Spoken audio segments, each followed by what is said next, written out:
တို့ဘဝတစ်ခုအခုလို့စုံကြီးဆန်းကြီးဖြစ်နေတာအစင်ပြေတာရှိသလိုအစင်မပြေတာတွေလည်းရှိတယ်ဘဝမှာဘယ်သူမှသာဝရအစင်ပြေနေတာလို့မရှိဘူးမြတ်စွာဘုရားတောင်မှအစင်မပြေတဲ့အခါရှိဆွမ်းမစားရတဲ့အခါရှိတယ်မကောင်းတဲ့အစားအစာတွေနဲ့မြတ်တာနေရတဲ့အခါမျိုးရှိတယ်လူတို့ရဲ့ကြီးညိုလေးစားမှုကျိုးဆိုမှုကိုခံရတဲ့အခါရှိသလိုကျုံတဲ့လူတွေရဲ့ဆဲရေးတိုင်းထွာမှု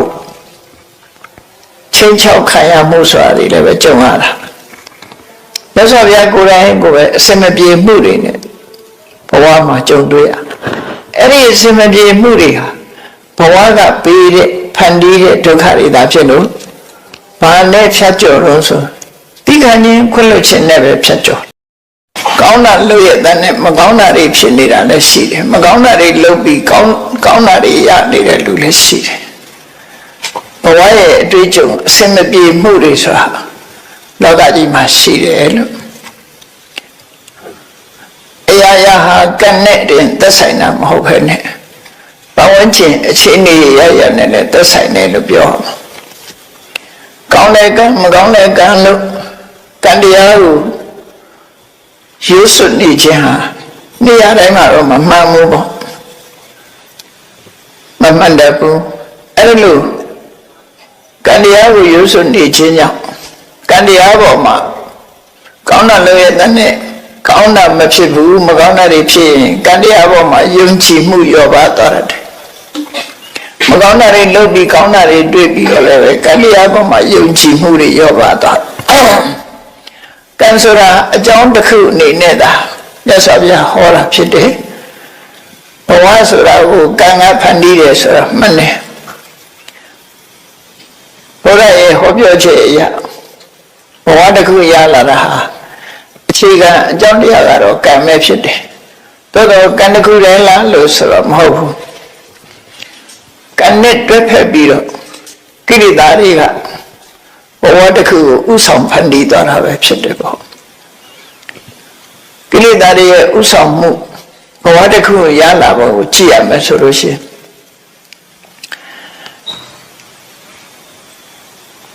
လူတယောက်ဟာကောင်းတာလည်းလုပ်တယ်မကောင်းတာလည်းလုပ်တယ်အဲ့လိုကောင်းမကောင်းဆိုတာတွေဟာအခြေအနေရလူတွေဟာမိမိတို့စိတ်ထဲမှာဖြစ်ပေါ်တဲ့အနေအထားတစ်ခုပေါ်မှာမူတည်ပြီးတော့ကောင်းတာလည်းလုပ်တယ်မကောင်းတာလည်းလုပ်တယ်အဲ့လိုလုပ်တဲ့အခါမှာကိုယ့်ရဲ့ရင်ထဲနှလုံးထဲမှာကောင်းတာတွေလည်းစုမိဆောင်မိဖြစ်သွားတယ်မကောင်းတာတွေဆိုတာလည်းပဲစုမိဆောင်မိဖြစ်သွားတယ်အဲ့ဒီနေရာမှာဘဝတစ်ခုကိုဖန်တီးတော့မယ်ဆိုရင်ကံကြီးတက်တက်ဆိုရင်ကတ္တရားကကောင်းတာတွေလုံးလို့ရှိရင်ကောင်းတဲ့ကံအလှည့်ကျုံတဲ့အခါမှာကောင်းတာကိုဖန်တီးလိုက်တယ်မကောင်းတဲ့ကံရဲ့အလှည့်ကျုံတဲ့အခါမှာမကောင်းတဲ့ကံကိုဖန်တီးလိုက်တယ်ဘဝမှာဘယ်ကံကအလှည့်ကျုံမယ်ဆိုတာမသိနိုင်ဘူးဘာနဲ့ဥပမာတူတော့ဆိုရင်ကဏ္ဍမျိုးစုံရေးထားတဲ့ဘောလုံးကလေးတွေကိုစဝိုင်းထဲမှာထည့်ပြီးတော့လှဲတဲ့အခါမှာထီဖွင့်တဲ့အခါမှာကြည့်ပေါ့ဘောလုံးတွေကဏ္ဍမျိုးစုံရေးထားပြီးတော့လှဲလိုက်တဲ့အခါမှာဘယ်အလုံးထွက်လာမယ်ဘယ်ကဏ္ဍထွက်လာမယ်ဆိုတာကြွတင်ပြောနိုင်လို့တရားအောင်ပေါ့အခွင့်သာတဲ့အလုံးကထွက်လာတာပဲအဲ့ဒီထွက်လာတဲ့အလုံးမှာပါတဲ့ကဏ္ဍကိုကောက်ချိတ်လိုက်ပြီးနောက်တစ်လုံးထပ်လဲနောက်တစ်လုံးထပ်လဲပြီးအဲ့ဒီကဏ္ဍနေနဲ့သွားပြီးတော့တိုက်ဆိုင်တဲ့အခါထိပေါက်တယ်လို့ပြောကြတယ်အဲ့ဒါလိုပဲလူတွေမှာကဏ္ဍမျိုးစုံရှိတယ်လို့ပဲကောင်းတာတွေလည်းလုပ်တယ်မကောင်းတာတွေလည်းလုပ်တယ်လုပ်တဲ့အခါမှာဒီကနေ့အခါရောက်လာပြီဆိုလို့ရှိရင်ကောင်းတဲ့ကံကအလှည့်ကျသလားမကောင်းတဲ့ကံကအလှည့်ကျမှာလားလို့ဆိုတာကျွတ်တင်သတ်မှတ်ဖို့ရအမြဲတမ်းခဲတယ်မသေးကြတဲ့လောကကြီးဘဝအခြေအနေဟာတေချာခြင်းရေရာခြင်းမရှိဘူးလို့ဆိုလို့မသေးကြရုံနဲ့မဟုတ်ဘူးအစမပြေမှုတွေလည်းဖြစ်တတ်တယ်အစမပြေမှုတွေနဲ့လည်းကြုံတတ်တယ်ဘဝရဲ့အနေအထားကအဲ့လိုဖြစ်တယ်ဟုတ်ပြီကောင်းသည်ဖြစ်စေမကောင်းသည်ဖြစ်စေ ကံတရားကတော့သူကဘဝတစ်ခုကိုထုတ်လုပ်ဖို့ရအစဉ်သင်းဖြစ်နေပြီအဲ့လိုအစဉ်သင်းဖြစ်နေတဲ့အခါမှာသူ့ရဲ့လမ်းကြောင်းပေးတာကတော့ဘယ်သူကလမ်းကြောင်းပေးတော့ဆိုလို့ရှိရင်အဝိဇ္ဇာနဲ့တဏှာလို့ဆိုတဲ့ဒီနှစ်ခုကလမ်းကြောင်းပေးလိုက်တာကံတရားကဘဝတစ်ခုကိုထုတ်လုပ်ဖို့ရအတွက်ဝိုင်းဝန်းကူညီပေးတာကတော့အဝိဇ္ဇာနဲ့တဏှာဒီကနေ့မှမြင်ရတဲ့အာယုန်တစ်ခုပေါ်အမှန်မသိအောင်အမှန်တရားကိုဖုံးကွယ်ပေးလိုက်တာကအဝိဇ္ဇာဖုံးကွယ်ပေးလိုက်တဲ့အခါမှာအဲ့ဒီဖုံးကွယ်ပေးလိုက်တဲ့အမှန်ကိုမမြင်ရလို့အကောင်းထင်မိသွားပြီးတွေ့တာကတဏှာအဝိဇ္ဇာကြောင့်အမှန်မသိလိုက်ဘူးတဏှာကြောင့်တွေ့မိတွေ့ရတွေ့လိုက်တယ်အကောင်းတယ်လို့ထင်လိုက်တယ်ဥပမာမယ်ငရဲကြမဲ့လူတယောက်ကိုဒီကနေ့အချိန်မှာမိတော့ကြီးတွေကိုမြင်နေတယ်မိတော့ကြီးတွေကိုသူ့ရဲ့စိတ်ထဲမှာရွှေတောင်ကြီးကိုနေအောင်ဟတ်နေတယ်လို့ထင်ရွှေတောင်ကြီးတော့တွေ့ပြီလို့စိတ်ထဲမှာအောက်မိတယ်တကယ်တော့မိတော့ကြီးကိုမြင်တာရွှေတောင်ကြီးတွေ့ပြီလို့ဆိုတဲ့အခါမှာလူတွေရဲ့စိတ်သဘာဝအရာရွှေဆိုတော့လူချင်တာပေါ့လူချင်တဲ့စိတ်ကဝင်လာတယ်အဲ့ဒီအချိန်မှာကံကနေတွန်းချလိုက်တဲ့အခါမှာရွှေတောင်ဆိုတဲ့သူထင်တဲ့စီရောက်သွားတော့တကယ်တွေ့လိုက်တဲ့အခါကျတော့မိတော့ကြီးဖြစ်နေမိတော့ကြီးဖြစ်ပြီးမိလောင်ခံရပြီပေါ့အဲ့ကြတော့နောက်ဆုံးလို့မရတော့ဘူးမိတော့ကြီးဖြစ်ပြီးရွှေတောင်လို့ထင်ပြီးတော့လူချင်းစိတ်လေးဖြစ်လိုက်တဲ့အချိန်လေးမှာကံကနေတွန်းပေါ်လိုက်တယ်အဲ့တော့ငရဲမီရဲကြပြီးငရဲမီလောင်ချမ်းမှုကိုခံနေရတယ်ပေါ့ဒီလိုဆိုလို့တယ်ပေါ့နော်အဝိဇ္ဇာကအမှန်တရားကိုဖုံးလွှမ်းနေဆိုတာမိထောက်နဲ့ရွှေရောင်ကစင်စင်တူတာကိုတူတော့သူကမိထောက်ဆိုတဲ့သဘာဝကိုရွှေရောင်နဲ့အလဲလှဲလုပ်ပေးလိုက်တယ်လို့ဖြစ်သွားအဲ့ဒီမှာလူကျင်တွေကဖြစ်သွားဘဝတစ်ခုကိုပို့တယ်ဆိုတာအဲ့ဒီပုံစံနဲ့ပို့တာအဝိဇ္ဇာရဲ့လှည့်စားမှုတဏှာရဲ့တွေ့တာမှုတွေအပေါ်မှာကံတရားကတွန်းပို့လိုက်တာအဲ့ဒါကိုအဘိဓမ္မထသင်္ဃာကျမ်းမှာဒီအဘိဓမ္မာသင်တဲ့ပုဂ္ဂိုလ်တွေဘဝတစ်ခုကိုယ်ရနဲ့ပတ်သက်ပြီးရေးထားတာအဝိဇ္ဇာပရိခိတေနတဏှာနုတယမူလကေနသင်္ခါအဝိဇ္ဇာပရိခိတေဟိဝိတေအဝိဇ္ဇာနုတယပရိခိတေဟိတဏှာနုတယမူလကေဟိသင်္ခါရေဟိစနိယမနံဆိုဘဝကုပုံလေးကိုပြောထားတာရှင်းရှင်းလေးပဲတခြားကျမ်းနေမှာလည်းပဲအဲ့လိုပြောတာနော်အဝိဇ္ဇာကအမှန်မမြင်အောင်ဖုံးပေးတယ်တဏှာကအမှန်မမြင်သည့်အတွက်ကြောင့်အကောင်းထင်သွားတယ်အဲ့ဒီအချိန်မှာကံကနေပြီးတွန်းပို့လိုက်တာရောက်သွားရောဘဝတစ်ခုတည်းလို့ဆိုလို့ကောင်းတဲ့ဘဝကြတော့လည်းပဲဒီကောင်းတာတွေလွှမ်းမိုးလာတဲ့အခါကျတော့လည်းပဲဒီဘဝဆိုဘယ်ဘဝမှမကောင်းအကောင်းထင်တာကိုကလည်းပဲအဆိုးလိုပဲပြောမှာဒါကတော့မကောင်းတာကိုအကောင်းထင်အဲ့နတ်ပြည်ရောက်မဲ့ပုဂ္ဂိုလ်ကြတော့နန်းနန်းပုံမိမ့်မှကြီးတွေမျက်စိထဲမှာသိအမှုမှုအချိန်မှာတွေ့မြင်လာတယ်အဲ့ဒီတွေ့မြင်လာတဲ့အချိန်မှာတဏှာကြောင့်စိတ်ကအဲ့ဒီဘက်ကိုညှက်သွားတယ်ညှက်သွားလိုက်တဲ့အချိန်လေးမှာကံကနေတွန်းပို့လိုက်တော့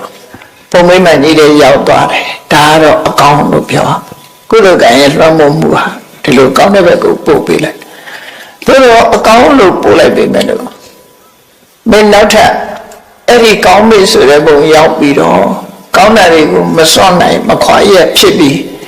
နောက်တစ်ခါသေအောင်လို့ဆိုတဲ့သဘောမျိုးနဲ့ပို့လိုက်တဲ့သဘောပဲဖြစ်တယ်။တရားအောင်မှတော့သိကြတယ်။နတ်တွေကြတော့ကောင်းတာတွေနဲ့တွေ့တဲ့အခါကျတော့မခွဲခြင်းမခွာခြင်းနဲ့ မခွဲခြင်းမနဲ့ခွဲရတယ်ဆိုတယ်ပိယဟိဝိပယောဂဒုက္ခကိုအလူလဲခံစားရတယ်နတ်ပြည်ချဘာကြောင့်လဲဆိုရင်ချမ်းသာဒုက္ခအလွန်ကြီးမားတာ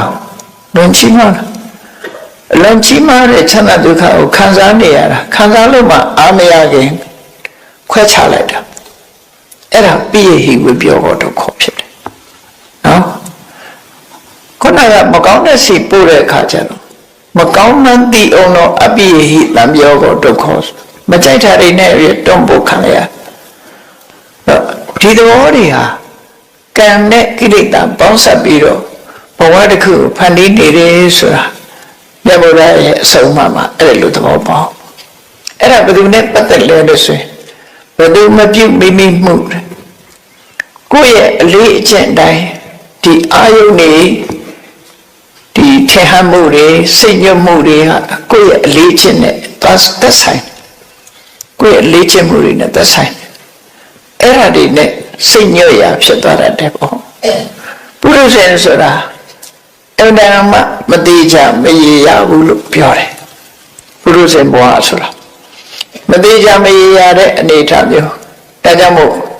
ဝိနိပါဒဓမ္မောတဲ့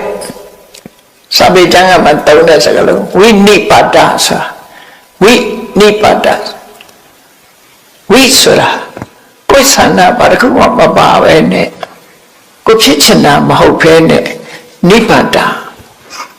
ဖြစ်ချင်ရဖြစ်သွားတဲ့အနေအထားမျိုးအခြေအနေစိုးတစ်ခုဖော်ထုတ်တာဝိနိပါဒသောတာပန်ဖြစ်သွားရင်တော့အဝိနိပါဒဓမ္မော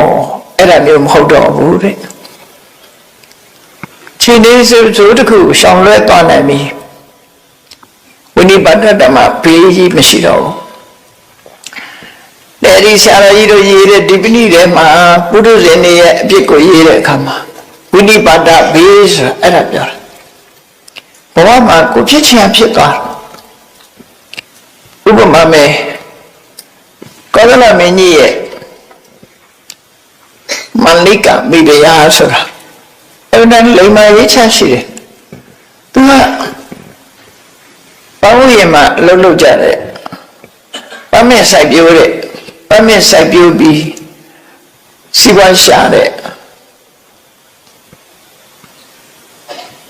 မိသားစုကမွေးလာတဲ့မျိုးသမီးတူပဲ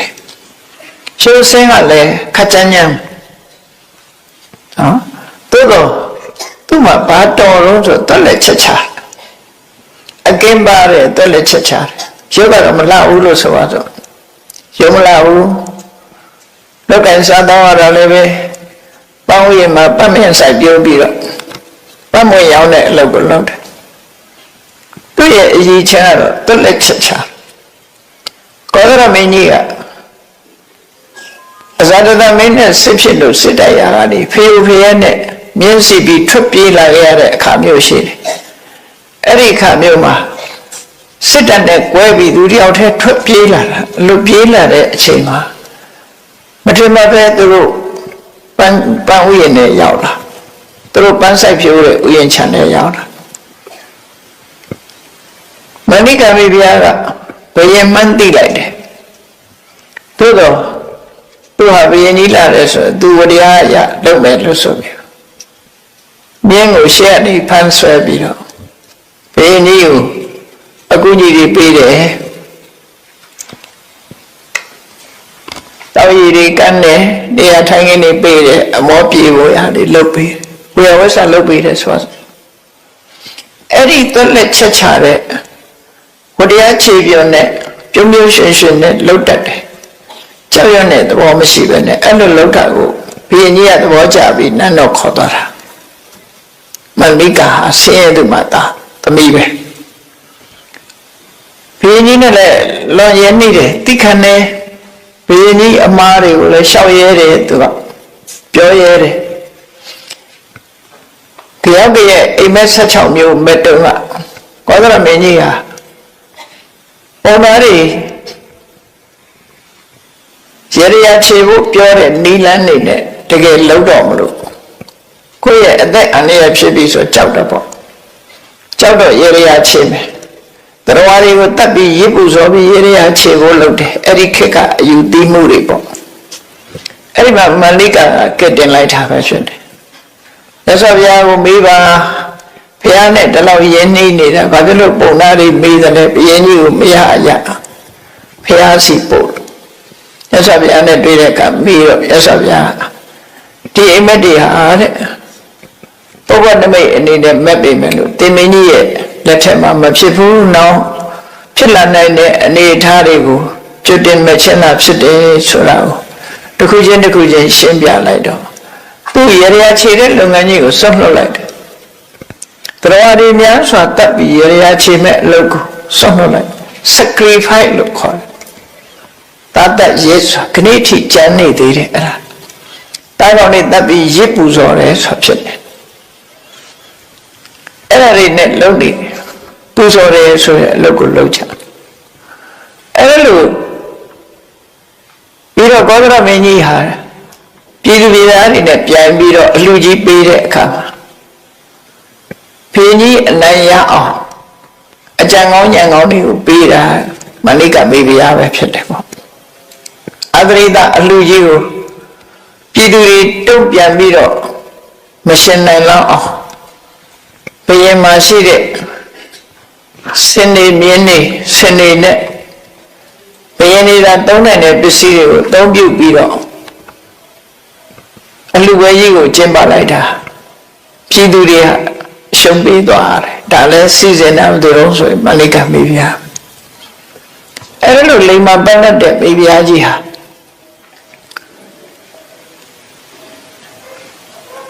အမှားတစ်ခုသူကျွလွင့်မှုပြီးတော့ဘုရင်ကြီးကိုလှည့်စားခဲ့တယ်အဲ့ဒါအတွက်သူကယူကြုံမရ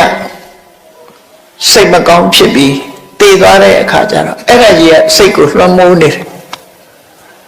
အဲ့ဒီနှလုံးမသားရမှုလို့ဆိုတဲ့သူ့ကိုယ်သူအရှက်ရတဲ့အလုပ်ကိစ္စကြီးတစ်ခုကိုသူလုံးမိတာအကြောင်းမို့လို့နောင်တကြီးစွာရပြီးအဲ့ဒီစိတ်နဲ့ပဲတည်ဆုံးသွားတဲ့အခါမှာစိတ်နှလုံးကဒီမရှင်လမ်းမဲ့နဲ့တည်သွားတဲ့အခါမှာအဝိဇ္ဇငရဲကြသွားသေးတယ်သို့တော့သူလုပ်တဲ့အကုသိုလ်ဟာပရိသေကျိုးပေးဖို့အခွင့်တာသွားပြီမဲ့လို့သူ့ရဲ့အရှိန်ဝါကတိတ်ပြီးတော့မကြည့်ဘူးကောင်းတာတွေလှုပ်ထားတဲ့အရှိန်ဝါတွေကအများကြီးဒါကြောင့်မို့ကုသိုလ်ကံတွေကနောက်ကျသွားသည့်အတွက်ကြောင့်အဲ့ဒီအကုသိုလ်ရဲ့လွှမ်းမိုးမှုကြောင့်သူဥစဉ်ငရဲကျသွားတယ်သို့တော့လူအသက်လူအရေးအတွက်နဲ့တွက်လိုက်တပတ်ဖယ်ကြတယ်တပတ်လေးပြည့်ရောကံဆိုတာအရှိန်ကုန်သွားရင်သူ့လုပ်ငန်းပြီးသွားတာပဲလေသူအရှိန်ကုန်သွားတာနဲ့တပြိုင်နက်ကုသိုလ်ကံတွေကအခွင့်ရလာပြီအခွင့်ရလာပြီးဆွတ်တင်သွားတယ်တာဝရိန္ဒနတ်ပြည်ရောက်သွားတယ်လို့ဆိုတယ်နော်အဲ့လိုဘဝတစ်ခုအခုလို့စုံကြီးဆန်းကြီးဖြစ်နေတာအစဉ်ပြေတာရှိသလိုအစဉ်မပြေတာတွေလည်းရှိတယ်ဘဝမှာဘယ်သူမှသာဝရအစဉ်ပြေနေတာလို့မရှိဘူးမြတ်စွာဘုရားတောင်မှအစဉ်မပြေတဲ့အခါရှိတယ်ဆွမ်းမစားရတဲ့အခါရှိတယ်မကောင်းတဲ့အစားအစာတွေနဲ့မြတ်တာနေရတဲ့အခါမျိုးရှိတယ်လူတို့ရဲ့ကြီးညိုလေးစားမှုကြိုးဆိုမှုကိုခံရတဲ့အခါရှိသလိုကျုံတဲ့လူတွေရဲ့ဆဲရေးတိုင်းထွာမှုချင်းချောက်ခံရမှုဆိုတာတွေလည်းပဲကြုံရတာမြတ်စွာဘုရားကိုယ်တိုင်ကိုပဲအစမပြေမှုတွေနဲ့ဘဝမှာကြုံတွေ့ရအဲ့ဒီအစမပြေမှုတွေဟာဘဝကပေးတဲ့ဖန်တီးတဲ့ဒုက္ခတွေသာဖြစ်လို့ဘာနဲ့ဖြတ်ကျော်တော့ဆိုတိခဏချင်းခွင့်လွှတ်ခြင်းနဲ့ပဲဖြတ်ကျော်တခါတော့မြတ်စွာဘုရားမိန့်ကြားခဲ့တဲ့စကားလေးဟာဘုန်းကြီးတို့တွေမှတ်သားပြီးတော့လိုက်နာเสียကောင်းတာအဟံနာဂောဝသင်္ကမေသဗ္ဗတောပဋိတံတရအတိဝါကျံတိတိခိတံဒုတ်တိလောဟိဘောဇနောဆိုတဲ့စကားငါဟာစစ်ပွဲဝင်တဲ့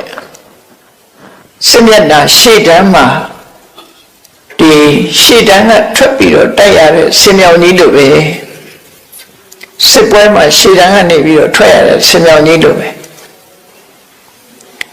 Sabato Paditantara, Hoti Adi Pilate, Miadandi, Landi, Miadi, Aware Pilate, Ayariha, Say Gubama Lajari, Miawe. No? Say Kanagubama La Site. Anna Goa Tingami, Sabato Paditantara, Elu Kanagubo Yoshi Lade. Suwe lare leader nyada era dego tikane au itikabi lawa me logo salud now so fu adiwa jan dite khita luri ye soga moga pyo so ye sakaတွေကိုma tikane tikame ba jaw lo so yin dutti lohi boho sono loka lu mya su ka ko chinတရားမကောင်းကြဘူးကိုချင်းတရားမကောင်းတဲ့လူတွေခြားတယ်မှာ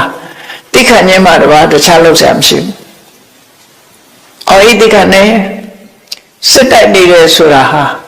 ပန်းပွင့်နဲ့ပေါက်ခံရတာမဟုတ်ဘူး။လက်နဲ့ထုခံရမှာဖြစ်တယ်။အဲ့ဒီလိုရှေးခေတ်ကလေးများနဲ့ပြစ်တယ်လှန်တူလှန်ရှည်တွေနဲ့လှန်ပြစ်တယ်။ကိုယ်စီကြားရောက်လာတဲ့ဟာတွေကိုရှင်မြောင်ကြီးကကြံ့ကြံ့ခံပြီးတော့အတင်းရှေ့ကိုတိုးဝှေ့ပြီးတော့အောင်မွေးရအောင်တိုက်သွားတာမြန်မာသမိုင်းမှာကြည့်မယ်ဆိုရင်ဒါထင်ရှားတဲ့ဟာတွေပေါ့နော်မင်းရဲ့ကြော်စွာတို့ဆိုရင်ဆင်းကိုအရက်တိုက်ပြီးချုံနဲ့ဖွင့်ပြီးတော့အတင်းရန်သူစစ်တပ်တဲ့ကိုအတင်းတိုးဝင်တာစစ်ကြုံသွားတယ်နောက်ကလိုက်တဲ့လူတွေကမှမိတာစစ်ကြုံသွားတယ်စစ်ကြုံသွားတဲ့အခါမှာစစ်ဦးကိုတော့သူကတွန့်တော့လုံးနိုင်တယ်။ဒါပေမဲ့လို့သူတူဦးတဲ့ဆိုတဲ့အခါရန်သူတွေကဝိုင်းနေသည်စစ်ကြုံလာတဲ့အခါမှာသူပေါင်ကိုထိသွားတယ်တရားတစ်ခုရသွားတယ်။ရသွားတော့ဆင်ကနေဆင်းပြီးတော့တော်ထဲမှာပုံတာပေါ့။အပေါ်ကလည်းဘလောက်ကောင်းလို့ဆိုရင်ရှာလုံးတွေ့ဦးတဲ့တော်ထဲနင်းပြီးတော့ရှာ။ဟိုဒါမှအပေါ်ကောင်းအဲ့ဒါကိုကျိုးနဲ့ပတ်ပြီးရှာတဲ့အခါမှာသူတွေ့တယ်အသက်ကလည်းငယ်ငယ်လေးရှိသေးတယ်18နှစ်သားမင်းရဲ့ကြော်စွာဆိုတာဘဂိုးဟန္တဝတိတိုက်ပွဲမှာသူဟာအရှင်ဖန်ခံလိုက်ရရှင်ဖန်ခံလိုက်ရပြီမဲ့လို့စိတ်ဓာတ်ကအမတမပြင်းထန်တယ်ပေါ့နော်နောက်ဆုံးတော့တည်ရန်ပိတ်ခံလိုက်ရတာပေါ့သူကမမချသည့်အတွက်ကြောင့်တည်ရန်ပိတ်ခံအကယ်၍သူမှန်ချလိုက်မယ်ဆိုရင်သူကအသက်ခံမှာမဟုတ်ဘူးတော့မင်းသားတွေဆိုတာမမနာအလွန်ကြီးတယ်သူစီမှာအញ្ញံခံရမှာတဲ့တေးတာကောင်းတယ်ဆိုပြီးအသေးခံတာအဲ့လိုမြတ်စွာဘုရားကလည်းအခုလောကလူတွေဟာပြောကြရပြောဆိုကြဆိုသူတို့စိတ်ထဲအရာတွေလုံးကြတာဖြစ်တိခဏ်နေမှတပါအခြားမရှိဘူးလို့အတိဝါကြံတိတိခိတံဒုတိနောဟိဘောဇနောဆရာကြီးလိုပဲငါတိခဏ်နေဘာပဲပြောပြောသူတို့ပြောတဲ့နောက်မှာစိတ်ကလိုက်ပြီးတော့မရေရိုက်ဘူးလို့ဆိုလို့တိခဏ်နေဆိုတာဟာခေါင်းထဲမှာမှတ်မထားတာမှတ်မထားဘူးကိုလုံးရမယ့်အလုပ်ပဲလုပ်တယ်လောကလူတွေကကိုယ်အပြစ်ပြောခံလိုက်ရလို့ရှိရင်စိတ်ဓာတ်ကတစ်မျိုးပြောင်းသွားတယ်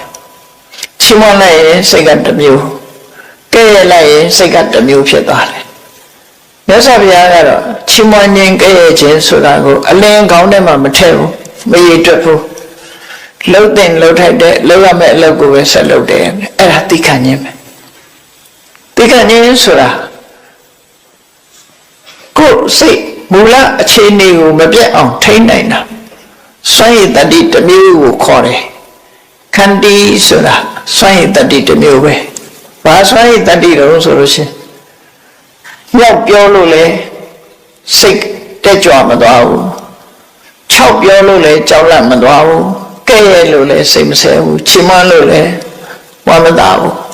စိတ်ဓာတ်တည်ငြိမ်ပြီးကိုယ်လုံးရဲ့အလုပ်ကိုလုပ်သွားတာစိတ်ရဲ့အပြောင်းအလဲကိုမရှိအောင်ထိန်းနိုင်တာခန္တီလို့ခေါ်တယ်နော်စိတ်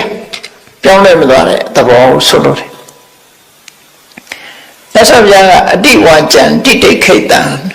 စောသားတဲ့စကားတွေကိုငါသိခံတယ်ငါစိတ်ထဲမှာဘာမှမဖြစ်ဘူးငါလုံးတဲ့နာလုံးမယ်ဒီသဘောပဲအဲ့လိုဘဝမှာအစမပြေမှုဆိုတာတွေကိုသိခံခြင်းနဲ့ကြော်ဖြတ်ခဲ့တယ်လူကြီးဆိုတာဟာဘဝဘေးဆိုတာဘဝဆိုတာအခြေအနေမျိုးမျိုးရှိတယ်ဒီပတ်ဝန်းကျင်ကောင်းတဲ့ကြုံတွေ့တဲ့ဘဝလည်းရှိတယ်ပတ်ဝန်းကျင်မကောင်းတဲ့ဘဝနဲ့လည်းမျိုးစုံကြုံရတယ်ဥပမာမဲ့ဘုန်းကြီးတို့ကိုယ့်ဘဝကိုကြည့်မယ်ဆိုရင်တောရွာတရွာကိုမွေးတယ်ဟုတ်ပြီတောရွာမှာမွေးတယ်အဲ့ဒီတောရွာမှာလူဖြစ်မလို့ကျမ်းစာရှိသေးတယ်ဒုတိယကမ္ဘာစစ်ကြီးဖြစ်လာဒုတိယကမ္ဘာစစ်ကြီးဖြစ်လာတဲ့အခါကျတော့ကမ္ဘာစစ်ဖြစ်ပြီဆိုတဲ့အုပ်ချုပ်ရေးရန်တွေကပျက်စီးလာပျက်စီးလာတော့မကောင်းတဲ့လူတွေကတောမီးလောင်တောချောင်လက်ကမောင်းခတ်တယ်ဆိုတာတောချောင်လူဟာတွေကအများကြီးပဲဒုက္ခပေးဖို့လူတွေဟာလူချင်းဒုက္ခပေးဖို့လူတွေကအများကြီးဖြစ်လာအဲ့တော့အိတ်ကောင်းရင်မအေးရဘူးငယ်ငယ်တွေကပုံအေးရတယ်နော်ကိုယ်အိမ်မောင်ကိုအေးရတာမဟုတ်ဘူးရမယံခါနွားထားတဲ့ပဲမောစင်မောပုံအေးရတယ်ကောင်းယူထားတဲ့ပုံမှာပုံအေးရတယ်လေကားနဲ့ထောင်တက်ပြီးတော့အဲ့ဒီပုံမှာပုံအေးရတယ်အဲ့တော့ကိုရောက်တဲ့တော့မဟုတ်ဘူးပေါ့မိဘတွေနဲ့ပုံတယ်ချောင်းဆိုးခြင်းလို့လည်းမဆိုရဘူးအတန်တိတ်ပြီးတော့လူကိုဖြောက်ပြီးတော့နေကြမထင်မှတ်တဲ့နေရာတွေမှာအေးရခါမျိုးတွေရှိနောက်တစ်ခါကောင်းကင်ယံကလေရင်နေပုံကျဲတယ်အဝေးကနေလှမ်းပစ်တဲ့အမြောက်ကြီးတွေဘာတွေလက်ကြလာတတိုင်းတိုင်းအဲ့ဒီထဲမှာမီးလောင်လို့ပါသွားတာတွေလည်းရှိတယ်မြို့ထဲရတယ်ရွာထဲမှာမနေရတဲ့အခါတောထဲထွက်ပြီးတော့လုံုံမဲ့ထင်တဲ့နေရာပုံရရတာတောထဲမှာမွေမကြောက်ဖားမကြောက်အဲ့မှာတောထဲမှာပုံအိပ်ရတဲ့အခါမျိုးတွေလည်းရှိခဲ့တယ်အဲ့ဒါတွေကိုကံလို့ဆိုပြီးတော့ပြောလို့လည်းမရဘူးဘဝတစ်ခုရလာပြီဆိုရင်စင်ပြေတဲ့အခါရှိတယ်အစမပြေတဲ့အခါရှိတယ်လို့ကိုဖြစ်တဲ့အချိန်ကာလဝိပတ္တိလို့ဆိုရင်ကုသိုလ်ကံရှိအောင်တော့အကျိုးမပေးနိုင်ဘူးနော်ဒါကြောင့်ဩဃတဆိုတဲ့ထဲမှာဝိပတ္တိတရား၄ပါးလို့ဆုတောင်းကြတမ္ပတ္တိနဲ့ပြည့်စုံပြီးဝိပတ္တိတရား၄ပါးဝိပတ္တိတရား၄ပါးဆိုတာပျက်စီးမှုအခြေအနေမကောင်းတဲ့အခြေအနေ၄ရပ်ကိုဆိုလို့ကာလဝိပတ္တိခင်မကောင်းတာជីវတုတဲ့ဖို့ခင်မကောင်းဘူးစစ်ပြေးဒုက္ခဖြစ်နေရတယ်တခြားသဘာဝပေးရနေခံနေရတယ်အဲ့လိုအချိန်ခါမျိုးတွေမှဒုတိယကမ္ဘာစစ်ဖြစ်တယ်ဆိုရင်ဒုတိယကမ္ဘာစစ်စမီအတောက်ခံရတဲ့နေရာတွေဆိုလို့ရှိရင်ဘုံကျဲလို့ကိုနေရာကိုမနေနိုင်ဘူးဘုံကျဲတဲ့ထဲသေးတယ်လူသေးထွက်ပြေးတယ်လူပြေးအဲ့ဒါလို့ကစင်ကလျာဖြစ်နေတဲ့အချိန်ဟာကာလဝိပတ္တိလို့ခေါ်တယ်ကာလဝိပတ္တိအချိန်မှာကုသိုလ်ကံမကယ်နိုင်ဘူးကုသိုလ်ကံရှိလဲအကျိုးမပေးဘူးတဲ့ကာလဝိပတ္တိဖြစ်အဲ့ဒီအချိန်မှာအကုသိုလ်တွေကတောမီးလောင်တော့တောကြောင့်လက်ကမောင်းခတ်ဆိုတဲ့အကုသိုလ်တွေကအကျိုးပေးလာတယ်အဲ့ကြောင့်မကောင်းတာတွေနဲ့ကြည့်တွေ့ရချို့ကအဲ့လိုအချိန်ခေဆိုးကာလဆိုကြီးမှာအသက်ခံရတဲ့လူတွေရှိတယ်ဘဝဆုံးရှုံးသွားတဲ့လူတွေရှိတယ်အများကြီးနော်ကာလဝိပတ္တိလို့ခေါ်တယ်နောက်တစ်ခုကတော့ဥပတိဝိပတ္တိရိုးစင်းပြည့်ရွင်းနေတယ်မျက်စိကန်းနေတယ်သုံးဖို့ခြေထောက်ကျိုးနေတယ်ဘဝမှာမပြည့်မစုံတစ်ခုဖြစ်လာတယ်ဆိုရင်ဥပတိဝိပတ္တိလို့သူဟာဘယင်းသားဖြစ်ပေမဲ့လို့မျက်စိတစ်ဖက်ကန်းနေရင်မင်းမဖြစ်တော့ဒီလိုဆိုလိုတာပေါ့နော်လက်ကျိုးခြေကျိုးဖြစ်နေလဲသူ့ကိုဘယ်သူမှမင်းမမြောက်တော့ဘူးအဲ့ဒါဥပတိဝိပတ္တိဘယင်းသားဖြစ်နေပေမဲ့လို့ကံတရားကဘယင်းဖြစ်အောင်လုပ်မပေးနိုင်တော့ကုသိုလ်ကလုပ်မပေးနိုင်တော့ဘူးဥပတိဝိပတ္တိရှုပ်ဆင်းအင်္ဂါရဲ့ချိုးယွင်းပျက်စီးမှုအဲ့လိုဆိုဂတိဝိပတ္တိဆိုတာကြတော့မကောင်းတဲ့ဂတိကိုရောက်ဥ ဥပမာလောကမှာဖျားပွက်နေတယ်ဖျားပွက်နေတဲ့အချိန်မှာလူတယောက်ဟာဖျားနဲ့ဝေတရားတဲ့ဝေတဲ့နေရာမှာရောက်နေတယ်အသိဉာဏ်ဘယ်လိုပဲရှိတရားသာမကြားရလို့သောတာပန်မဖြစ်နိုင်တဲ့လူတွေအများကြီးဖြစ်သွားတရားဓုမရတဲ့ပုဂ္ဂိုလ်တွေဖြစ်သွားဂရိဝိပတ္တိလို့ဆိုတဲ့တရိစ္ဆာန်ဘဝပြိတ္တာဘဝအတူတကယ်နာမရှိတဲ့နာချဖို့ရုပ်မရှိတဲ့အရုပ္ပပြမဘုံတို့ရောက်နေတယ်ဆိုရင်ဘုရားပွင့်ပြီးတရားဟောနေတာသူ့အတွက်တော့ဘာမှအကျိုးခံစားမှုမရဘူးအဲ့ဒါမျိုးကိုဂတိဝိပတ္တိလို့ခေါ်တယ်ဩဃတာထဲမှာပါတဲ့ရပ်ဖြစ်၈ပါးဆိုဂတိဝိပတ္တိတွေဖြစ်တယ်ရပ်ဖြစ်၈ပါးအရပ်ဖြစ်တဲ့အခြေအနေတစ်ခုဟာအခွင့်အရေးမပါတဲ့တရားဓုမရနိုင်တဲ့အသိဉာဏ်မဖြစ်နိုင်တဲ့ဘဝမျိုးတွေလို့ဆိုလို့ရတယ်ပေါ့နောက်တစ်ခုကတော့ပယောဂဝိပတ္တိလို့ခေါ်တယ်ပယောဂဆိုတာလုံလဝိရိယကိုပြောတာလုံလဝိရိယလုံးတင်ရတဲ့နဲ့မလုပ်ဘူးဆိုပါတော့မိဘလည်းပစ္စည်းတတ်နိုင်တယ်ကြောင်းကောင်းလည်းထားတယ်စာကျိုးစားကျိုးစားပြီးတော့မတင်ဘူးကြောင်းကြီးပဲလစ်နေတယ်ဆိုရလူကပွယ်လည်းမရဘူးစားလည်းမတတ်ဘူးနော်ပယောဂဝိပတ္တိလို့တဲ့လှုပ်ထက်တာတွေမလုပ်ဘူးဆိုလို့ရှိရင်ကိုယ့်ရဲ့လုံလဝိရိယချုပ်ငဲ့သွားလို့ရှိရင်အောင်မြင်ကြီးပွားမှုတွေချုပ်ငဲ့သွားတယ်အဲ့ဒါကိုဝိပတ္တိ၄ပါးလို့ဝိပတ္တိတရား၄ပါးမှလွတ်ခဲ့ရပါလို့ဤလို့ဆုတောင်းနေတာကိုယ်လည်းလုပ်ရမယ့်အလုပ်ကိုလုပ်ဖို့လိုတယ်ပေါ့ဒါတွေဟာကုသကအကျိုးမပေးနိုင်မနဲ့အကုသကံဟာအကျိုးပေးသွားနိုင်တဲ့အနေအထားမျိုးတွေအဲ့တော့ဂတိဝိပတ္တိဆိုတဲ့မကောင်းတဲ့ဂတိမရောက်ဖို့ဥပရိဝိပတ္တိဆိုတဲ့ကိုယ်ကာယရုပ်ဆင်းအင်္ဂါချိုးရမှုကာလဝိပတ္တိဆိုတဲ့အချိန်စိုးနဲ့မကြုံရမှုအဲ့ဒါတွေကတော့ဆူတောင်းတယ်ဆိုတာတဘာဝကြသေးတယ်ပယောဂဝိပတ္တိဆိုတာတော့ကိုလိုရမယ့်ဟာလောက်ကိုလိုရမှာသူကဆူတောင်းနေရမယ့်ဟာတော့မဟုတ်ဘူးဘဝတစ်ခုရလိုက်ရင်ကြိုးစားအထောက်မှာလို့ဆိုလို့တယ်ဝိပတ္တိရှိတယ်လို့တမ္ပတ္တိကလည်းအဲ့ဒါနဲ့ပြောင်းပြန်ကြည့်ရမှာဝိပတ္တိဆိုတဲ့စကားလုံးကိုတမ္ပတ္တိဆိုတဲ့စကားလုံးနဲ့လဲလိုက်ရုံပဲကာလတမ္ပတ္တိအချိန်ကောင်းအခါကောင်းဂတိတမ္ပတ္တိဘဝကောင်းဥရိတမ္ပတ္တိရုပ်ဆင်းအင်္ဂါလှပတယ်နော်ရုပ်ဆင်းအင်္ဂါလှပလို့ရှိရင်သူကကောင်းစားနိုင်တယ်ပေါ့ဘယောဂတမ္ပတ္တိကြိုးစားအထောက်မှုတွေနဲ့ပြည့်စုံတယ်ကောင်းစားနိုင်တမ္ပတ္တိတရား၄ပါးနဲ့ပြည့်စုံလို့ရှိရင်ကုသိုလ်ကအကျိုးပေးတယ်တမ္ပတ္တိ၄ပါးနဲ့ပြည့်စုံနေတဲ့ပုဂ္ဂိုလ်အကုသိုလ်သူကအကုသိုလ်ကိုတားထားနိုင်တယ်လို့သူတို့ဆိုလို့တယ်အဲ့တော့လောကမှာဘဝမှာအစဉ်ပြေမှုမပြေမှုဆိုတဲ့နေရာမှာကံဟုမူလသမ္ဗုဒ္ဓတို့ဟောပြသည်မှာအရင်သာရှင်မန္တိဆရာတော်ကြီးကမကားတွေမှာရေးထားတာကံလို့ဟောတာဟာတဲ့အကြောင်းရင်းတစ်ခုအနေနဲ့ပြောတာပါတဲ့ဥစ္စာဘောကပညာရဖို့အတွက်ကြတော့ဒုလဝိရိယနဲ့သက်ဆိုင်တယ်အသိပညာနဲ့သက်ဆိုင်တယ်လူတယောက်ကြီးပွားဖို့ကြတော့ကံနဲ့ကြီးပဲမဆိုင်ဘူးတဲ့ပညာနဲ့လုံလဝိရိယနဲ့ကြိုးစားအထောက်အောင်ဒါကြောင့်ပညာသင်ကြရတယ်တတ်ထားတဲ့ပညာနဲ့ကြိုးစားအထောက်ကြရတယ်ဟော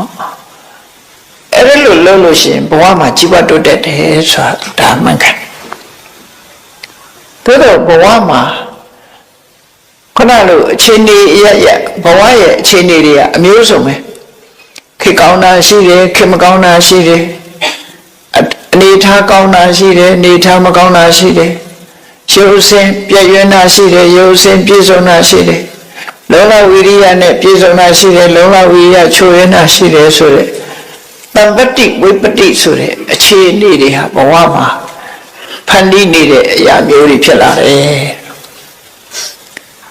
တခြားဘာသာတွေတချို့ဘာသာတွေကြတော့ဘာပဲဖြစ်ဖြစ်ဘုရားသခင်ရဲ့လူတော်ချားဆိုတဲ့အောက်မှာဝင်ပြီးတော့ရက်လိုက်ကြတာချင်းနေကောင်းလဲဘုရားသခင်လူတော်ချားချင်းနေမကောင်းလဲဘုရားသခင်ရဲ့လူတော်ချားအသက်ရှိလည်းဘုရားသခင်လူတော်ရှိတယ်တည်သွားရင်လည်းဘုရားသခင်အလူတော်ရှိတယ်အဲ့ဒီတစ်ခုတည်းနဲ့ပဲဖြည့်ရှင်းတယ် ဘုရားရဲ့ဆုံးမမှာတော့အဲ့ဒါကိုအကြောင်းတစ်ခုအနေနဲ့ထည့်ပြီးမဖြေရှင်းဘူးကံနဲ့တမ္ပတိဝိပတ္တိဆိုတဲ့အခြေအနေတွေနဲ့သာဖြေရှင်းတာဖြစ်တယ်ပေါ့လူတွေနဲ့သက်ဆိုင်ပြီးလူတွေလုံးလို့ရတယ်လို့သူတို့ဆိုလို့တယ်ကျင့်တတ်เสียကောင်းတာဘာလို့ဆိုရင်ကိုယ်တယောက်ယောက်ကလာပြီးတော့ဖန်တီးကြကိုခန်းနေရတယ်ဆိုတဲ့ဘဝဟာကျင့်တတ်เสียတော့မကောင်းကိုအားကိုပြီးကိုကြိုက်တဲ့ပုံစံကိုလုံးလို့ရတယ်ဆိုတာကျင့်တတ်တယ်ဒီနေ့ခေတ်မှာဘာသာတရားတွေကိုစွန့်ပယ်ပြီး free thinker ဆိုပြီးတော့လုပ်နေကြတာရှင်းလေကိုဘဝကိုဖန်တီးတာပဲတခါကလေးလူငယ်လူရွယ်တွေနဲ့တွေ့တဲ့အခါ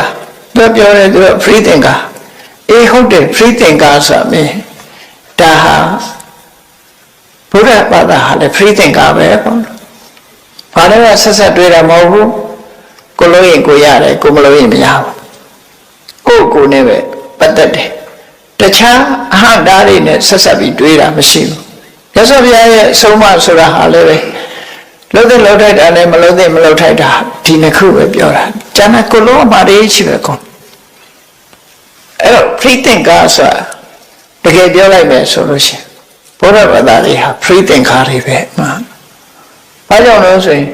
God ဆိုတဲ့ creator ကြီးနဲ့ဆက်ဆက်ပြီးတော့ဘဝကိုတွေးတောတာမဟုတ်ဘူးကိုယ်အသိကိုယ်လုံလဝိရိယနဲ့လက်တွေ့အခြေအနေတစ်ခုနဲ့ဆက်ဆက်ပြီးတော့ကိုယ်ဘဝကိုဖန်တီးတာဖြစ်တယ်ဘုရားရဲ့အဆုံးအမကိုရှုထားပြီးတော့ကိုယ်ဘဝကိုဖန်တီးကြတာဖြစ်လို့ free thinker လို့ဒီလိုပြောနော် free thinker တကယ်ကိုလွတ်လပ်တဲ့အတွေးခေါ်တွေနဲ့တွေးခေါ်တယ်တချို့ကတော့ free ဆိုတာကိုတမျိုးအဓိပ္ပာယ်ယူကောင်းယူလိုက်မယ်ကိုလို့ရှိရင်လုပ်တယ်ပြောချင်ရင်ပြောတယ်ဆိုတာ free လို့ထင်တယ်လုပ်ချင်ရင်လုပ်တယ်ပြောချင်ရင်ပြောတယ်ဆိုတာဟာတော့အနေရရှိတယ်ပေါ့လုပ်တဲ့နာလုပ်မှပြောတဲ့နာပြောမှလုပ်တဲ့နဲ့မလုပ်တဲ့မှုဆိုတာကိုယ့်အကိုတွေးတော့ဆင်ခြင်ရမှာဖြစ်တယ်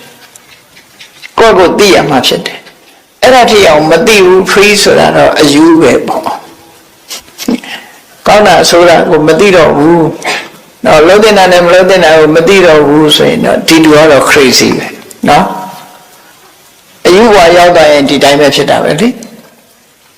ရှုသွားပြီဆိုရင်တော့လုံးတဲ့နာလည်းမသိဘူးမလုံးတဲ့နာလည်းမသိဘူးသူလုံးချင်တာပဲလုံးပြောချင်တာပဲပြောမယ်အဲ့ဒါကြတော့စိတ်လွတ်သွားတဲ့ free မျိုးဖြစ်တယ်ပေါ့အဲ့လိုမဟုတ်ဘဲနဲ့ဖန်ဆင်းရှင်ဆိုတာတွေရဲ့တခြားပြောဆိုမှုတွေအကန့်အသတ်တွေအနှောင်ဖွဲ့တွေကိုဖယ်ရှားပြီးတော့ကိုယ့်ရဲ့ဘဝမှာကိုကြီးပွားဖို့ရအတွက်လွတ်လပ်စွာတွေးခေါ်ပြုလုပ်ဆောင်ရတဲ့ဆိုရင်တော့မှန်ကန်တဲ့တွေးခေါ်မှုလမ်းကြောင်းနဲ့သွားတယ်ဆိုရင်တော့ဒါဘုရားဘာသာရဲ့တွေးခေါ်ပဲလို့အဲ့တော့ဒီကနေ့ဒီဘဝအခြေအနေအဆင်မပြေမှုများဆိုတာလေးကိုမြတ်စွာဘုရားရဲ့ဒေသနာတော်မှာကြည့်မြတ်စွာဘုရားဟောထားတယ်လောကလူတွေဟာ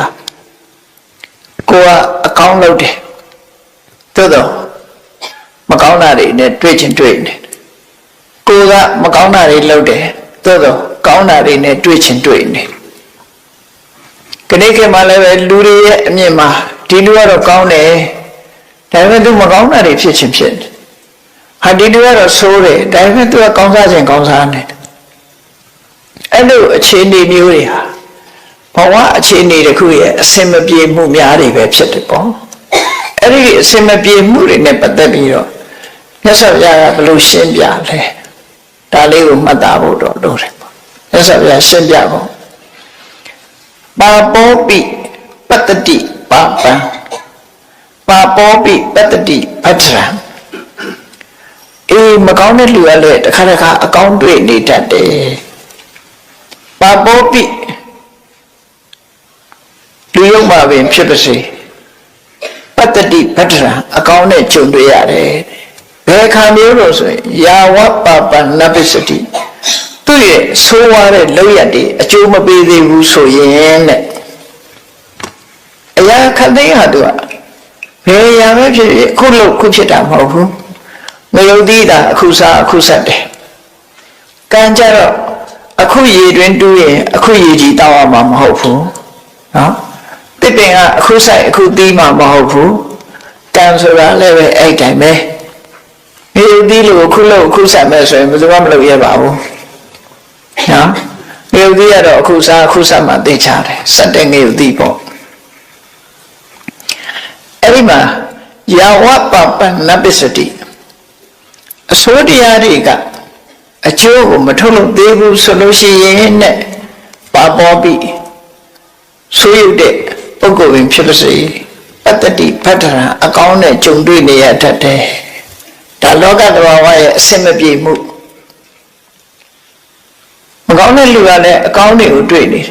ဘာကြောင့်မကောင်းတဲ့လူဟာအကောင်းနဲ့တွေ့တော့ဆိုသူ့ရဲ့လုပ်ရက်တွေကအကျိုးမပေါ်သေးဘူးယင်းနှမြုံနှံထားတော့မှရှိသေးတယ်ဒီလိုဆိုလို့ရပေါ့နော်မထွက်လာသေးဘူးအခုလုပ်တဲ့လုပ်ရက်တွေကမထွက်လာသေးဘူးတစ်ချိန်လုံးကလုပ်ထားတဲ့အကောင်းတွေရဲ့အကျိုးကိုသူခံစားနေရတယ်လို့ဒီလိုဆိုလို့ရပေါ့နော်တစ်ချိန်လုံးကလုပ်ခဲ့တဲ့အကောင်းတရားတွေအတွက်သူခံစားနေရတယ်သို့တော့အခုလုပ်ရက်အတွက်သူကအကျိုးမရောက်သေးဘူးအကျိုးမပေါ်သေးဘူးဒါကြောင့်ကောင်းစားနေတယ်ဒီလိုဆိုလို့ရယတာသပစ္စတိပပံအေးသူလုပ်တဲ့မကောင်းမှုတွေဟာအကျိုးပေးပြီဆိုရင်တော့အထပါပေါ်ပါပါလိပတ္တိအဲ့ကြရင်တော့ဆိုးတွေ့ပြီအကျိုးသက်ရောက်လာပြီဆိုဆိုးတွေ့ပြီဥပမာပဲချိုအေးနေတဲ့အရက်ထဲမှာစိတ်လေးခတ်ထားတယ်တော့စိတ်ခတ်တာမှမသိလို့အရက်ချုံလေးကိုတောက်တယ်ကောင်းတယ်တောက်လို့လည်းကောင်းတယ်ချိုးတယ်အေးတယ်မှုေးတယ်ပေါ့တော့စိတ်ကတဲ့အကျိုးပေးပြီဆိုတဲ့အခါကျဒုက္ခဖြစ်လာအစိတ်ကမသိနေဘူးဆိုတဲ့အချိန်မှာကောင်းနေသေးတယ်အကုသိုလ်မှုဆိုတာလည်းအဲ့တိုင်းပါပဲတဲ့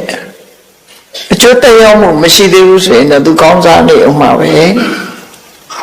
အကျိုးသက်ရောက်ပြီဆိုတဲ့အခါကျမှအဆိုးတွေ့ပြီဒီလိုဆိုတယ်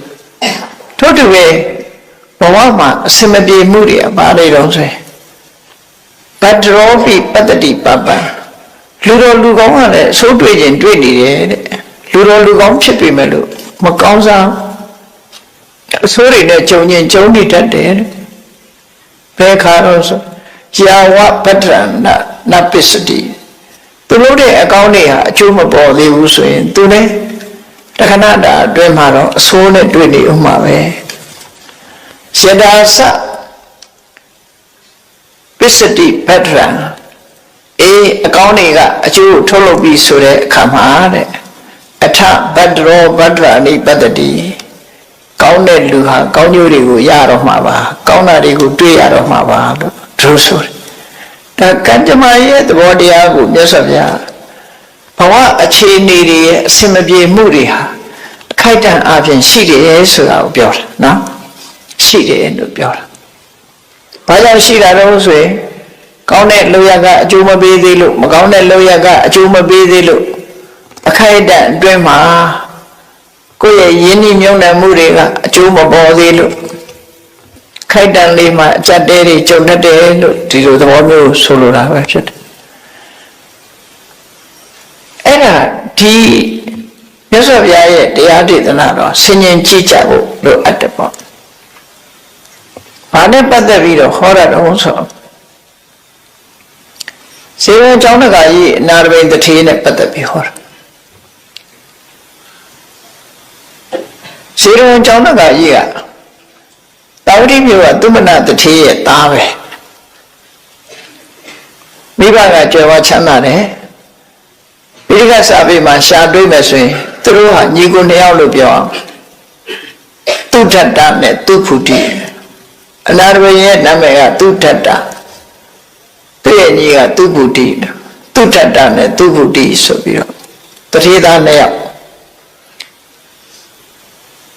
သူထတ္တဆိုတာငယ်စဉ်ကတည်းကအလှူဒန်းဝါဒနာပါတယ်ဘုရားဘာသာမဖြစ်ခင်ကတည်းကသူစိတ်ရင်းစေနာရင်းက လူတွေကိုကူညီခြင်းနဲ့ကူညီတာပေးတယ်ဒါကြောင့်သူကစီးပွားဥစ္စာကိုလည်းကြိုးစားရှာတယ်ဘယ်လိုစီးပွားလုပ်တာလဲဆိုရင်အယောင်းဝယ်လုပ်တယ်စိုက်ပျိုးရေးလုပ်တယ်နွားမွေးတယ်ဆိုမွေးမြူရေးလုပ်တယ်နွားမွေးတယ်စိုက်ပျိုးတယ်သူ့ရဲ့စီးပွားရေးပဲအဲ့ဒါနဲ့မိဘဘဝကလေးကသူကကြွယ်ဝချမ်းသာတယ်ကိုယ်ရောကိုယ်ဝယ်ထွက်တယ်ရာဇဂိဘက်ကိုသွားပြီးအယောင်းဝယ်လုပ်တယ်ရလာတဲ့အကျိုးမြတ်တွေကနေပြီးတော့တောင်တိမြို့မှာဆင်းရဲသားတွေကိုတမင်ကျွေးမွေးတယ်ဒါကြောင့်သူ့ကိုအနာထပိဏိကအနာထဆိုတာအာကိုရမဲ့တဲ့ပုဂ္ဂိုလ်တွေကိုပိဋိကဆိုတာအစာအစာကျွေးမွေးသူလို့အဓိပ္ပာယ်ရတယ်နေ့စဉ်သူကချက်ပြုတ်ပြီးတော့လာသမျှလူတွေကိုကျွေးမွေးဒီကုသိုလ်ကောင်းမှုသူလုပ်တယ်ရာဇဂိမြို့သွားရင်ကနေပြီးမြတ်စွာဘုရားနဲ့သွားဆုံမိသွားတယ်ရာဇဂိတထေးနဲ့သူတဲ့ကအမှန်တန်ရင်းနှီးတဲ့တငယ်ချင်းနောက်ပိုင်းကျတော့ရာဇဂိတထေးရဲ့နှမနဲ့သူနဲ့အိမ်အောင်ကြတယ်ရာဇဂိတထေးကလည်းသူ့နှမနဲ့အိမ်အောင်ကြတယ်အပြန်အလှန်သမီးရောက်ဖတ်တော်ကြတယ်သူတို့ရှင်နှီးမှုအဲ့ဒီလိုကနေပြီးတော့ရာဇဂိတထေးအိမ်ရောက်တဲ့အခိုက်မှာဖះပွက်နေတယ်ဆိုတဲ့သတင်းကိုကြားရတဲ့အခါသူကိုယ်တိုင်သွားတွေ့ပြီးမြတ်စွာဘုရားကိုတရားနာလိုက်တဲ့အခါမှာသောတာပန်ဖြစ်သွားတယ်အဲ့ဒီကနေပြီးမြတ်စွာဘုရားကိုတောင်တိမြို့ကြွဖို့ပင့်လာခဲ့တာဖြစ်တယ်45 ရုဇနာဝါဝေးတဲ့ရာဇဂိမြို့ကနေပြီးတော့မြောက်ပိုင်းဖြစ်တဲ့တောင်တိမြို့ကိုမြတ်စွာဘုရားပင့်တယ်စေတဥယျာဉ်ကြီးကို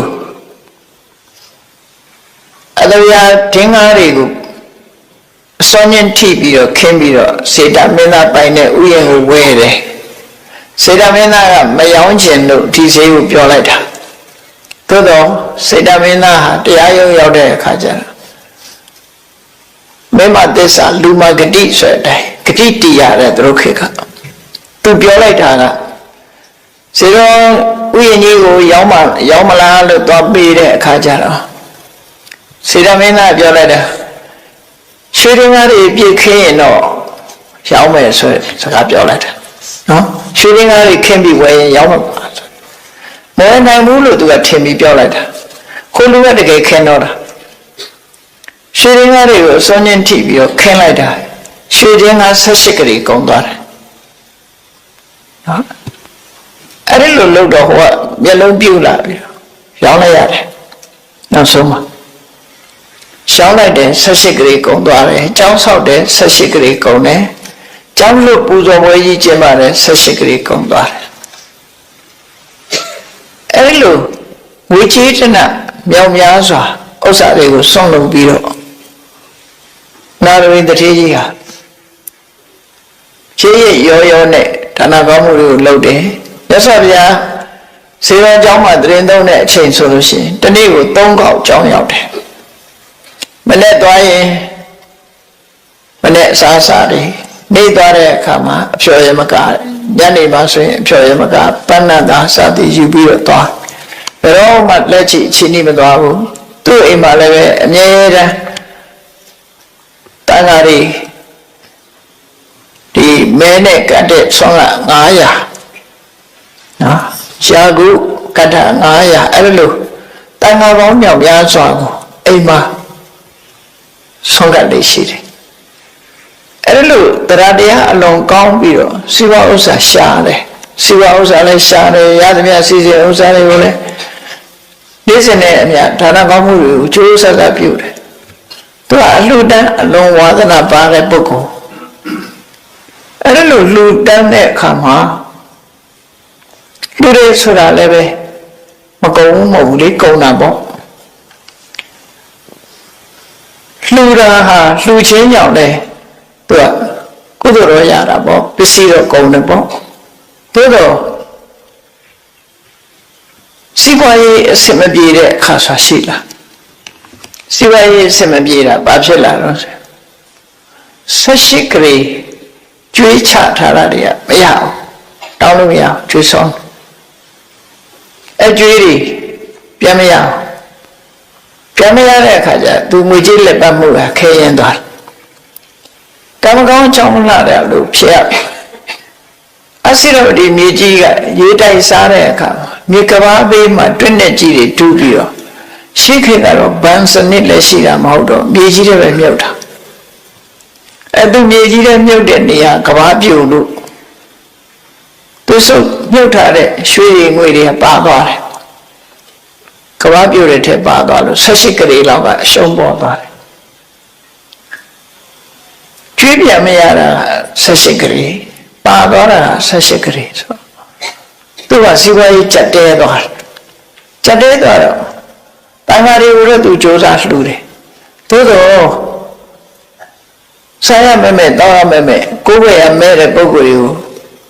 တေးစင်ထမင်းကျွေးဖို့ကြတော့ဆံကောင်းနဲ့မကျွေးနိုင်တော့ဘူးစကွဲကိုဝယ်ပြီးတော့ချက်ရတယ်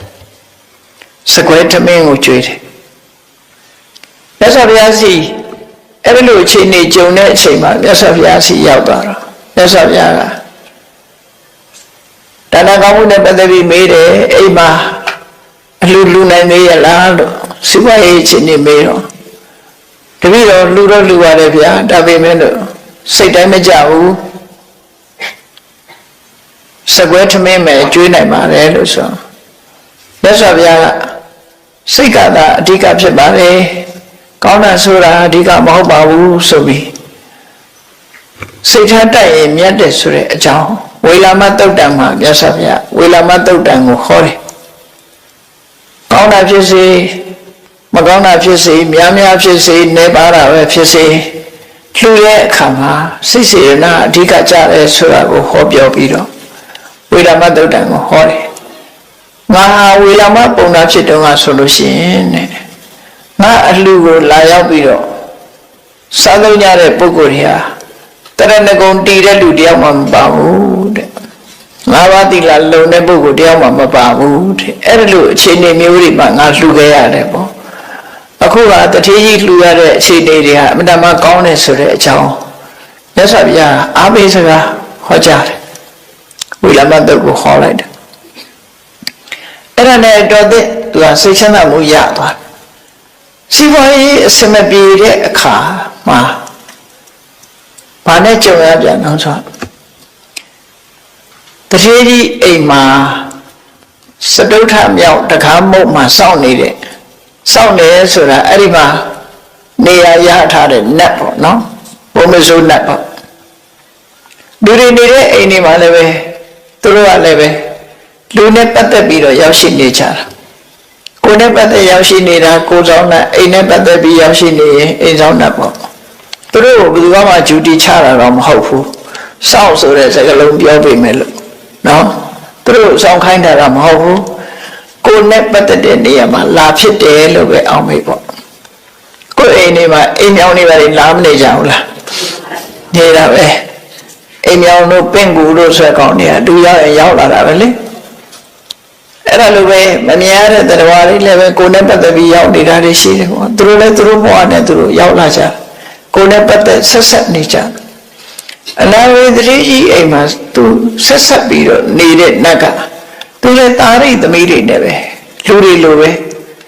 တားငယ်သမီးငယ်တွေနဲ့အဲ့ဒီတကားမုတ်မှာ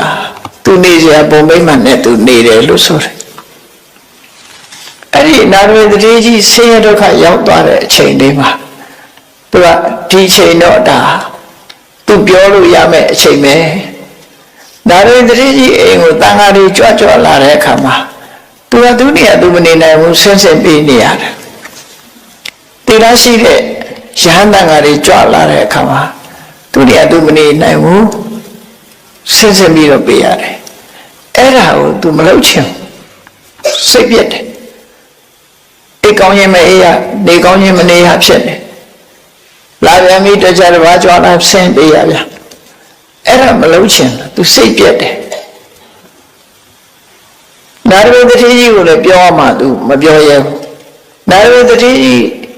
ဆင်းရဲသွားပြီဆိုတဲ့အချိန်မှာသူကအကွက်ကောင်းမယ်ဆိုပြီးညသကောင်းကြောနာရဝေဒတိကြီးအိယာဘက်ကိုရောင်ကိုဝါနဲ့ရောက်လာတယ်ကိုရင်ပြတယ် တတ္တဗံပုဂ္ဂိုလ်ဆိုတော့သူကအရှိန်ဝါရှိတယ်ပေါ့ဘယ်သူလဲလို့မေးတော့တကားဆောင်စရုထတကားမုံမှာဆောင်တဲ့နတ်ပါဘာကိစ္စလာတာလဲဆိုတထေးကြီးကိုဩဝါဒပေးမလို့လာတာတဲ့ဘယ်ပါဩဝါဒတော့ပြောအောင်လို့ဆိုတထေးကြီးက